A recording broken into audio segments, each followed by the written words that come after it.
à 8h33. C'est la revue de presse de Natacha Polony. Bonjour Natacha. Bonjour Thomas, bonjour Julie et bonjour à tous. Alors ce matin, une de vos journaux, évidemment, c'est la consternation. Le Figaro, climat, Trump lance un défi à la planète. Le Parisien, la folle décision des États-Unis. Et puis Libération, en lettres blanches et rouges, sur fond de coulée de pétrole noir. Goodbye America. Pour commencer, Natacha, vous tenez à nous parler d'une femme qui s'appelait Sarah Halimi. Elle avait 65 ans, elle était mère de 3 enfants. Le 4 avril dernier, son voisin de 27 ans, Kabili Traoré, ancien délinquant, sans antécédent psychiatrique, est entré chez elle vers 4h du matin, l'a frappée et torturée pendant 1 heure au cri de Allah Akbar avant de la défenestrer. Le récit de son calvaire, de la lenteur des policiers appelés, qui ont préféré ne pas intervenir, et de la justice, qui récuse le caractère antisémite du meurtre, vous le trouverez dans l'Express. Mais dans le Figaro, des intellectuels et personnalités signent un texte intitulé « Pour que la vérité soit dite ». Alors Jacques Juillard, Michel Onfray, Elisabeth Badinter, Sonia Mabrouk aussi. Il faut que nos dirigeants, disent-ils, prennent conscience de ce qui se passe dans le pays. Vous nous parlez moralisation. Alors non, on dit plus ça, on dit loi de confiance. Voilà, maintenant. on dit loi de confiance. Et c'est résumé en une de l'opinion par l'excellent CAC qui nous dessine François Bayrou en portraitiste, occupé à peindre Emmanuel Macron en nouvelle Achille. Mais le président qui tient la pose reçoit une flèche en plein talon. Une flèche marquée « Affaire Ferrand ». Chapeau l'artiste, salue tout de même Denis Daumin dans La Nouvelle République. Il fallait tout le métier de François Bayrou pour inverser la vapeur et transformer un handicap manifeste en imparable argument.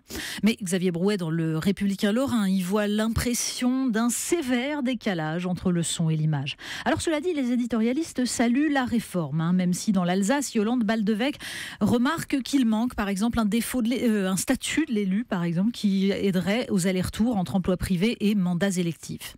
Et puisqu'il est même prévu de proscrire les activités de conseil, le projet aurait pu aussi, nous dit Alain Duzard dans l'Est républicain, interdire le pantouflage des hauts fonctionnaires entre les entreprises de la haute administration, où ils risquent rarement le claquage, mais adorent se réfugier en cas de retournement de conjoncture.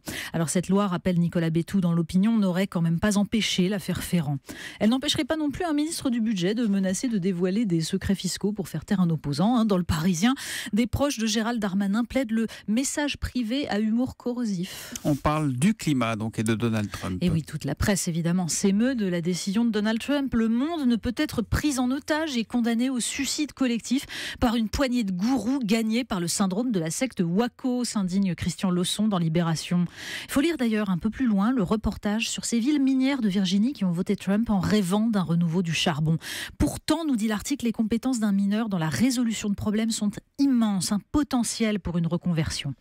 Mais il faut lire surtout l'enquête du Monde sur les Monsanto Papers, ces documents qui prouvent que la multinationale des pesticides a utilisé l'intimidation des scientifiques sur fond de lobbying forcené pour empêcher que le glyphosate ne soit classé comme cancérogène. La moralisation de la vie politique, pourquoi pas, mais à quand la lutte contre des intérêts financiers qui se contrefichent du bien commun ? On termine avec VSD, ça nous donnait tout droit vers Corinne Boulou, ça. Mais oui, et vers Roland Garros, parce que VSD publie quelques répliques célèbres de tennismen qui nous prouvent qu'ils ont quand même le sens de l'humour. Alors, premier ou second degré pour John McEnroe, j'ai plus de talent dans mon petit doigt que Lendl dans tout son corps. Bon, les autres font quand même dans l'autodérision. Vitas Gerulaitis, par exemple, vainqueur de Connors après 16 défaites d'affilée.